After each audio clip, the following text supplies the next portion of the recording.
Good morning student, कैसे है बेटा सभी।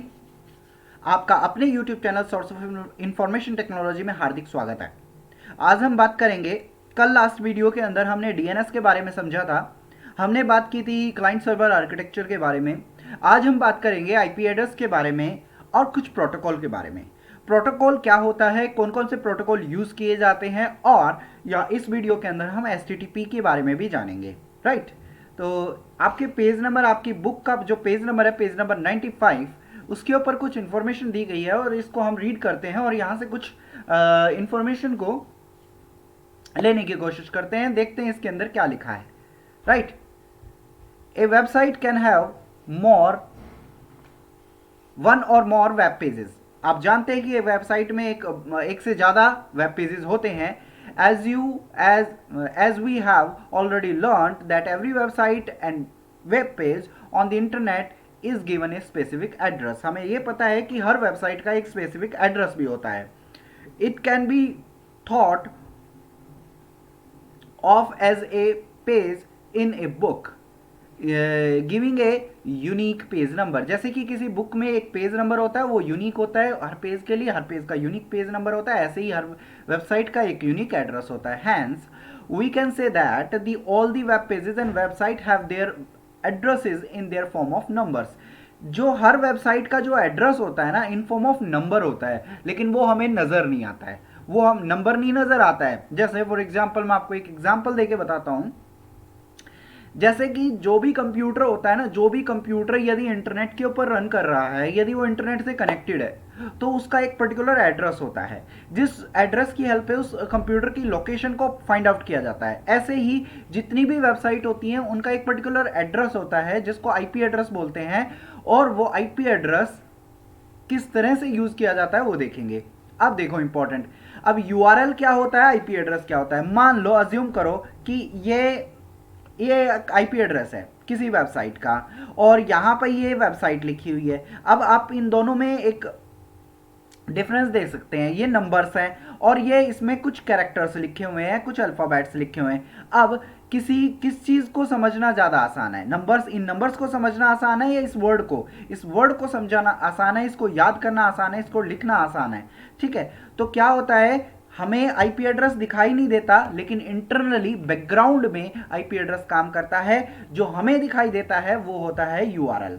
ठीक है, ताकि हम आसानी से किसी भी वेबसाइट को सर्च कर सकें और उसको यूज कर सकें। राइट, जैसे फॉर एग्जांपल मैं आपको यहाँ पर देखिए बताता हूँ। मैंने अपना ब्राउजर ओपन किया और इस ब्राउजर के ऊपर मैं अपना आईपी एड्रेस आपको चेक करके बताता हूँ। ठीक है, मैं कैसे चेक करूंगा मेरा आईपी एड्रेस कौन सा है, या मेरे कंप्यूटर का आईपी एड्रेस कौन सा है, क्योंकि मेरा कंप्यूटर भी यहाँ से इंटरनेट से कनेक्ट है। तो मैं लिखूंगा माई आईपी एड्रेस, माई आईपी एड्रेस। जैसे ही मैंने माई आईपी एड्रेस लिखा, अब देखेंगे ये मेरा एक आईपी एड्रेस जो मुझे प्रोवाइड किया गया है, ये मेरा आईपी एड्रेस है। राइट, ये यूनिक है, ये आईपी एड्रेस यूनिक है, ये किसी को भी प्रोवाइड नहीं हो सकता वर्ल्ड के अंदर। अभी ये मेरा कंप्यूटर इस आईपी एड्रेस को यूज कर रहा है, और इस आईपी एड्रेस की हेल्प से मेरी लोकेशन को आसानी से ट्रेस किया जा सकता है। गवर्नमेंट एजेंसीज मेरे तक आसानी से पहुंच सकती हैं। तो आप ये ध्यान रखें, यदि आप कंप्यूटर का यूज करते हैं और इंटरनेट का यूज करते हैं, तो कोई भी ऐसा काम ना करें जिसकी वजह से आपको नुकसान हो। ये ना समझें कि आप यदि इंटरनेट के ऊपर जो काम कर रहे हैं वो आपका किसी को नजर नहीं आता। गवर्नमेंट एजेंसीज आप तक आसानी से पहुंच सकती है। तो किसी भी सोशल मीडिया वेबसाइट जैसे फेसबुक हो गया, इंस्टाग्राम हो गया, और भी सारी, ट्विटर हो गया, इसके ऊपर किसी भी तरह की फेक इंफॉर्मेशन शेयर न करें। ये आपके लिए अच्छा होगा, क्योंकि आपकी लोकेशन को ट्रेस किया जा सकता है आईपी एड्रेस से। तो ये आप ध्यान रखें, आपको ये ध्यान रखना है फॉर सिक्योरिटी रीजन। राइट, देखेंगे, A set of 4 numbers separated by 3 dots define the address of each web page or document। इस तरह से ये नंबर होता है, सेपरेटेड बाय डॉट, डॉट से सेपरेटेड रहता है। कोई भी नंबर हो सकता है, नंबर की रेंज बहुत बड़ी है। ठीक है, but since it is difficult to remember, इनको याद करना मुश्किल है। The address of each website और web page in the form of numbers, numbers के रूप में किसी वेबसाइट को याद करना बहुत मुश्किल है। Therefore the system of naming was devised. अब क्या होगा, जैसे नेमिंग सिस्टम आपने पढ़ा है ना, domain name system naming system पढ़ा है, .com .org इस तरह से। तो ये नेमिंग सिस्टम को डेवलप किया गया ताकि इन नंबर्स को याद करना ना पड़े। The addresses of every website is called URL. Her website का एक अपना एड्रेस होता है। जैसे कि ये देखो, आपको यहाँ पर नजर आ रहा है, देखो कितनी सारी वेबसाइट है, इन हर वेबसाइट का अपना एक एड्रेस है। जैसे आप देख सकते हैं, ये इसका एड्रेस है, ये यूआरएल, ये इसका यूआरएल है, राइट। ऐसे ही हर वेबसाइट का अपना यूआरएल। हम कितने यूआरएल याद रखेंगे, हम कितने यूआरएल, हम इसलिए हम किसका यूज करते हैं, गूगल का। बेटा गूगल जो है ना बहुत बढ़िया सर्च इंजन है, क्योंकि हमें किसी भी वेबसाइट को याद करने की जरूरत नहीं, हम सिर्फ एक टेक्स्ट लिखते हैं और हमारे साथ बहुत सारी वेबसाइट उसके रिगार्डिंग आ जाती हैं। तो ये आपको ध्यान रखना है, गूगल एक सर्च इंजन है जिसके अंदर हम किसी भी इंफॉर्मेशन या डेटा को सर्च करते हैं, राइट। तो आपका जो एड्रेस होगा वो क्या कहलाएगा, यूआरएल। ये ध्यान रखना है, ये इंपॉर्टेंट चीज है। It is same URL that you have learned in your earlier chapter. जैसे कि आपने प्रीवियस क्लासेस में पढ़ा है, it is a standard system which is use to give and allocate the address to a web page on an internet. Even the name of website is also a URL of the web page or home page of the website. Some URL you can share that. ये आप देख पा रहे हैं कुछ URL यहाँ पर आपके लिखे हुए हैं, राइट।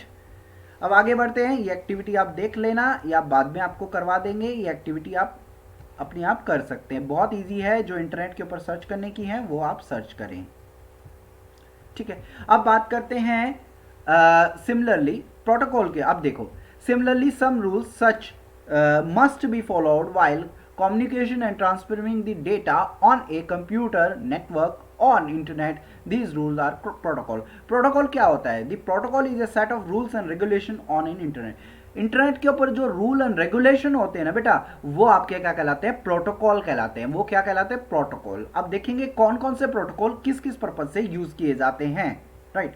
अब यहाँ पे देखो एक चीज आप देखेंगे, यहाँ पर आपको क्या लिखना है, photo gallery, result, about your school, achievement, इन सब का यूआरएल लिखना है बस इसके अंदर, और कुछ नहीं लिखना है, ठीक है। आपके स्कूल का डोमेन नेम क्या है वो लिखना है, जेनरिक डोमेन नेम क्या है, वो डोमेन नेम और जेनरिक डोमेन नेम, राइट। जैसे वेबसाइट का नेम तो यहाँ लिख दो, उसका डोमेन नेम उसके पीछे .com .org जो भी लगा रखा है वो यहाँ पे लिख देंगे, ठीक है। और ये कुछ वेबसाइट के यूआरएल आप सर्च करेंगे तो आपको मिल जाएंगे। जैसे फोटो गैलरी, रिजल्ट की कोई वेबसाइट होगी उसका लिख दिया, स्कूल की वेबसाइट होगी, अचीवमेंट, इंफ्रास्ट्रक्चर, सीबीएसई वेबसाइट के ऊपर जाके आप इस तरह की इंफॉर्मेशन ले सकते हैं, राइट। प्रोटोकॉल आपको समझ में आ गया। प्रोटोकॉल क्या होता है, set of rules and regulation on internet, ये यूज किए जाते हैं। Many protocol have been developed for many time and again it govern smooth functioning of network. यदि फंक्शनिंग को यदि स्मूथ करना है तो हमें इनका यूज लेना पड़ेगा, राइट। देखेंगे, you must have observe that either HTTP and HTTPS the appears at very beginning of web address. आपने देखा होगा HTTP और HTTPS ये आपका हर वेबसाइट के आगे आपको मिलता है। अब इनका मीनिंग हम इसी वीडियो में समझेंगे। देखो, आपने देखा होगा यहां पर ये मैंने इसको ओपन किया, इस वेबसाइट को मैंने ओपन किया, और यहां पर आप देखेंगे ये HTTP लिखा हुआ है, राइट। तो इस तरह से हम यहां पर HTTP और HTTPS का यूज देख सकते हैं, ठीक है। इसका मीनिंग आगे समझेंगे। HTTP की फुल फॉर्म बता देता हूं, hypertext transfer protocol, hypertext transfer protocol, ठीक है। एस का मीनिंग मैं आगे बताऊंगा इस वीडियो के अंदर। एक होता है FTP, file transfer protocol. This protocol is generally use for transfer of file को ट्रांसफर करने के लिए from one computer to another, एक कंप्यूटर से दूसरे कंप्यूटर तक यदि आपको फाइल ट्रांसफर करनी है तो क्या करना पड़ेगा, ये प्रोटोकॉल यूज लेना पड़ता है या लिया जाता है, ऐसा मान सकते हैं। It is commonly use for uploading and downloading files from A website.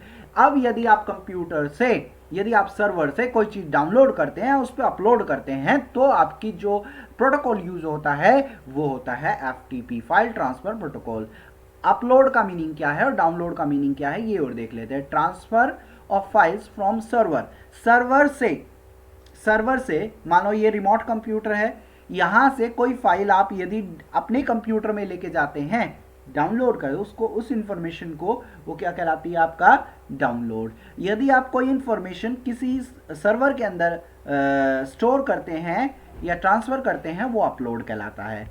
ठीक है, transfer of file from server to client, server से क्लाइंट, इसको download. The transfer of file from client to server, client to web hosting server is called uploading. ठीक है, इसके अंदर FTP का use लिया जाता है। अब देखेंगे, अब हमारे पास आ गया, ये बहुत ही इंपॉर्टेंट प्रोटोकॉल है, इसको बहुत अच्छे से ध्यान से समझो बेटा। HTTP, Hypertext Transfer Protocol. This protocol defines the rules to be followed while transfer of information containing text, graphics, hypertext, sound, video and WWW, World Wide Web. अब देखेंगे ये प्रोटोकॉल क्या करता है, डिफाइन करता है rules to followed while transfer of information. जैसे यदि आपने कोई वेबसाइट को सर्च करना चाहा, जैसे फॉर एग्जांपल देखना, मैं यहां पर कोई इंफॉर्मेशन को सर्च करता हूं, मैंने ब्राउजर ओपन किया, ब्राउजर ओपन करने के बाद मैं कोई इंफॉर्मेशन को सर्च करना चाहता हूं, मैंने सर्च किया यहां पर फाइल हिपो, फाइल, ठीक है, मैंने filehipo.com सर्च किया। जैसे ही मैंने ये वेबसाइट सर्च की और इस वेबसाइट को जैसे मैं सर्च कर रहा हूं, तो अब मेरी जो रिक्वेस्ट है, मैंने जो सर्च किया वो मेरी रिक्वेस्ट, अब मैंने क्लिक कर दिया, अब मेरी रिक्वेस्ट देखो कितनी तेजी से ओपन हो गई। अब देखो ये वेबसाइट मेरे कंप्यूटर में थोड़ी ना, सर्वर के अंदर, वेब होस्टिंग सर्वर के अंदर स्टोर है, वेब सर्वर के अंदर स्टोर है, लेकिन मैंने जो रिक्वेस्ट की filehipo.com वेबसाइट की, तो मेरी रिक्वेस्ट कौन लेके गया, HTTP, मेरे पास वापस रिटर्न कौन के लेके आया, HTTP। तो HTTP का काम क्या है, रिक्वेस्ट एंड रिस्पॉन्ड का काम, आपकी फाइल को लेके जाने का, आपकी फाइल को लेके आने का काम किसका है, HTTP प्रोटोकॉल का होता है। अब देखेंगे इसके अंदर इंपॉर्टेंट चीज, कई वेबसाइट क्या होती हैं जिनका आप URL देखेंगे, उस URL के पीछे HTTP, आपको HTTPS मिलता है और किसी के पीछे S नहीं मिलता है। अच्छा, जिसका S मिलता है उसके लॉक का सिंबल आएगा। लॉक का मीनिंग क्या है, ये वेबसाइट पूरी तरह से सिक्योर है, पूरी तरह से सिक्योर है। यदि S नहीं है तो वो सिक्योर वेबसाइट नहीं है, ये बात ध्यान रख लेना। जब भी आप ऑनलाइन पेमेंट करें, किसी इंफॉर्मेशन को सर्च करें, किसी इंफॉर्मेशन को डाउनलोड करें, अपलोड करें, ये ध्यान रखें कि वो वेबसाइट सिक्योर है या नहीं। Right, this protocol was first defined by Tim Berners-Lee. Request और रिस्पॉन्ड का काम किसका है, HTTP प्रोटोकॉल का है। राइट, ट्रांसफर करने का, मेरे कंप्यूटर से रिक्वेस्ट लेके जाएगा और वापस लेके आएगा कौन, HTTP प्रोटोकॉल्स। अब देखेंगे what is difference between HTTP protocol, क्या डिफरेंस है इसके अंदर। HTTPS is the secure version of HTTP, secure version है HTTP का। The most of internet servers and client have shifted on HTTPS for security reason. बहुत सारे पहले HTTP use होता था, अब HTTPS यूज होता है। It is a new and secure version of HTTP. This protocol is widely used and older version. It ensure better protection against the data theft. Data को चुराने के लिए, उसको बचाने के लिए HTTPS का यूज लिया जाता है, to ensure lesser safety against the data theft. मतलब यहाँ पर यदि HTTP है और HTTPS नहीं है तो वो सिक्योरिटी के रीजन में कम है, वीक है। Right, it's comparatively fast, it's comparatively slow. If anyone in between open the message that is hack will not be able to understand the message. यदि किसी ने हैक भी कर लिया, मान लो HTTP प्रोटोकॉल है उस वेबसाइट के, वो बहुत इंपॉर्टेंट इन्फॉर्मेशन है, किसी ने हैक भी कर लिया तो वो उस इंफॉर्मेशन को समझ ही नहीं पाएगा क्योंकि वो कोड में होता है।